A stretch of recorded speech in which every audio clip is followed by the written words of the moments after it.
reach out and touch, then that happens between about, I'll say, 9 to 12 months old.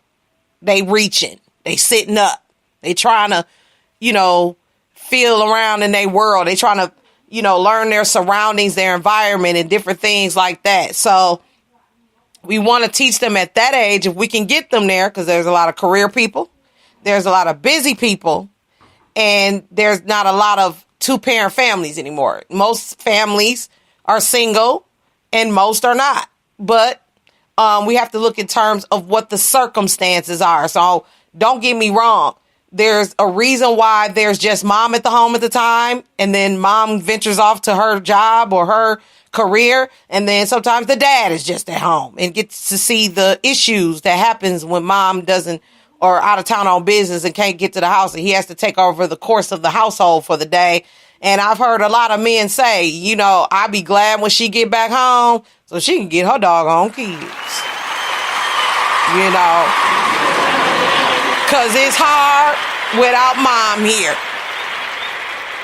Then I hear some people say, that, it's not too bad. It's better than, being at work, being stressed out about that.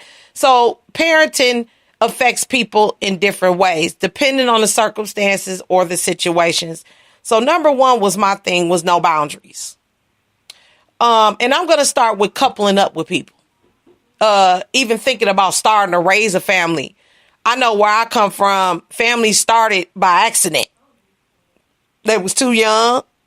They was in a relationship, a party relationship, and they accidentally got pregnant and had a baby and wasn't ready for the responsibility that comes along with having a baby. And sex in itself is a responsibility.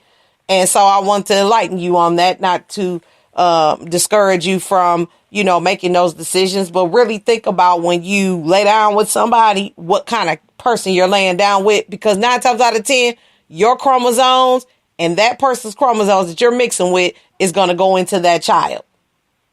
Now you got a child that does this or that. And I'm going to be honest as possible tonight.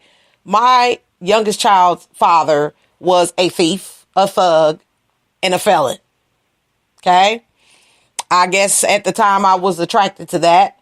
But like most women, I didn't find out those things until I actually got to know him and I actually got to living with him. We call it in church shacking up. Living with somebody you're not married to. Being in a relationship with somebody that, you may think you have a future, but in the end, you don't. There was no boundary set in the dating process. There was no boundary set in the relationship process. And then you have this child grows up or is growing up and they're doing things that's out of your norm that you call norm. And you're sitting here trying to figure out why.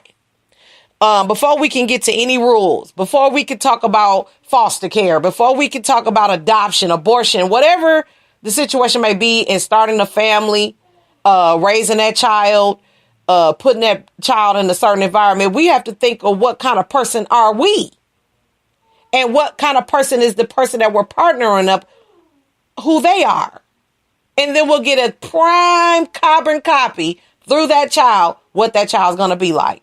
And if you don't set boundaries and you don't tell your son or daughter that it's wrong to do this and it's right to do that, basically the child's going to take it upon himself to use his or her own mind to do whatever the hell they want to do. And I'm just keeping it real. And I have found over the course of the past few months that my kids, not both of them at the same time, but some one or the other at other times think that they can do and say whatever they think they want. Because I was gone for a little while. I was trying to start a career. So I left running from a toxic, abusive relationship. I went to go sell magazines because of it. Because I needed to do something different. Because in my own life, I wasn't setting no boundaries. I just let things go on over and over again, letting it slide, only worried about working and going to school. Because on one end, as a single parent, and it's hard when you're in the same house with another parent and they're supposed to be co-parenting with you. Then a person that has no one in the house pairing up with. It's very hard because you're thinking in the back of your mind, when is this person going to step up? When is this person? But you have to understand, get to know who you dealing with before you deal with them. And we get in the heat of the moment and we think we're in love and we just don't know what we're doing. So when our kid grows up and acts like out of the norm, whatever our norm may be, we're shocked. We're angry. We're upset. We want to cuss folks out. We want to tell people, oh, this is my baby. I do whatever I want. No, when you should have set boundaries when you coupled up with this person and getting to know this person on a whole nother level. Because now you somebody's mom. Now you somebody's dad. That's when this relationships get serious. It should be serious when you're single, but that's a whole nother show. Number 2, adoption or foster care. You know, I respect people because I was being put in a situation where I wasn't financially ready to raise a child. And I looked at 3 options: abortion, adoption, and foster care. Because I didn't have a multi-million-dollar husband or a husband with a good job to say, baby, I got your back, whatever you need, your feet rub, your back rub. If you want me to put in extra hours, I want you to stay home, be pregnant, and have a healthy baby. That was not my situation. So don't get me wrong. Those options, I believe, are for people that don't have that support financially, physically, mentally, and spiritually to do whatever it takes to raise that child in a healthy environment. And sometimes you have to let go of that responsibility, give it to somebody else so that that child can have a chance at a healthy lifestyle. So I'm all for all 3.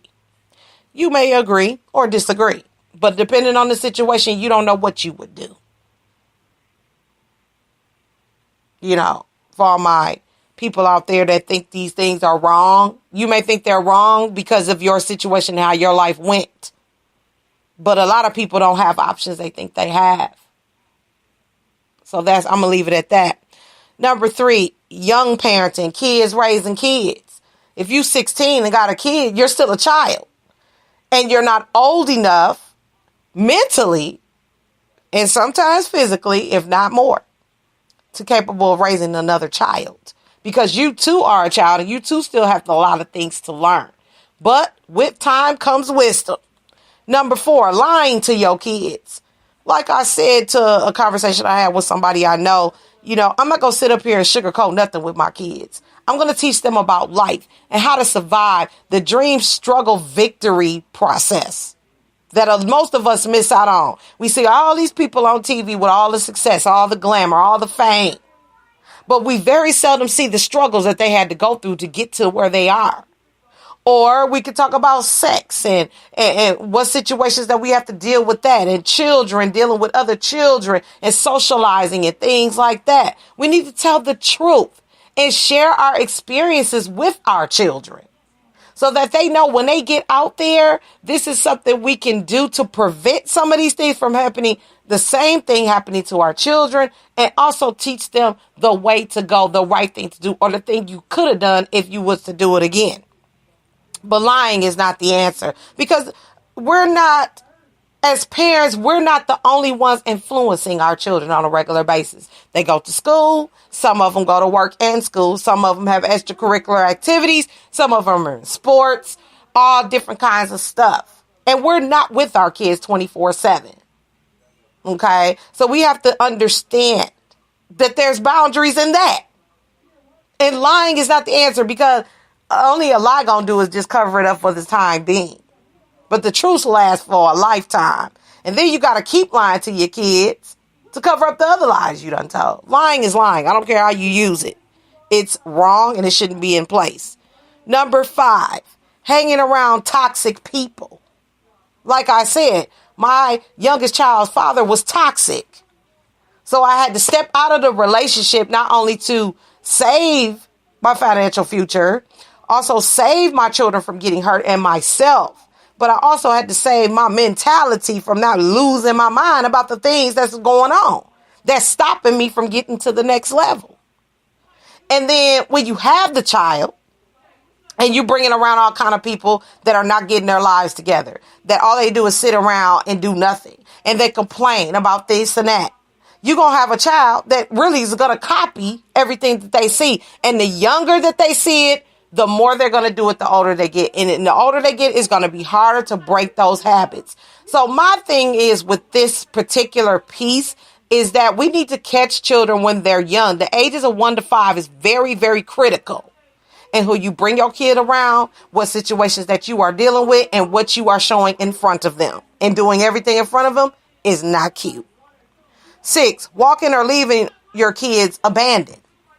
You know, I didn't abandon my kids. I actually put them in an environment where they were going to be safe. They were going to be raised and they know right from wrong. The same person that raised me and I'm all right is the same person that I would trust with my children.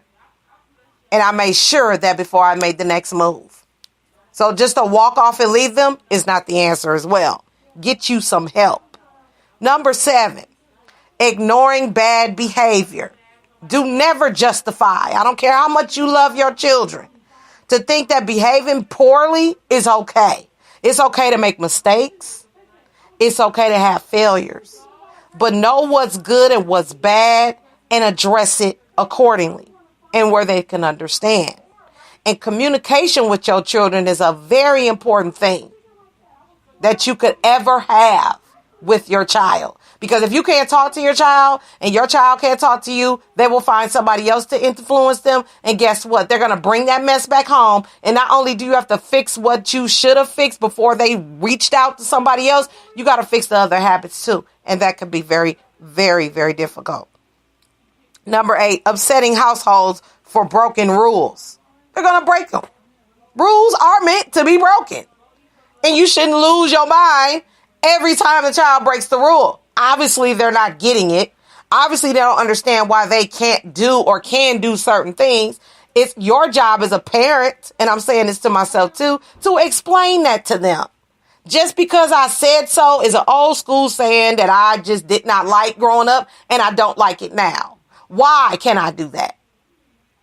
Because I said so. Why do you say that? And see, when I was coming up back in the day, all those questions got me a butt whooping and a punishment because you don't question what a parent says to you. You were seen and not heard. Those kinds of things. But we need to address that in a different way. Why shouldn't I put my hand on a hot stove? What's going to happen to me? What are the consequences behind this decision that I made? And if you're clear and concise from the get-go and you keep your foot down and you don't let up, and some of us haven't been in their kids all their lives and they want to try you to see if you care, because that's the main thing. Why kids try you? Because they want to see if you care. They want to see if you're going to set those boundaries. And if not, they think they can do whatever they want to do. So you did ignore the situation because you wasn't concise the first time. And I know because I learned from that lesson tonight. Number 9, spoiling.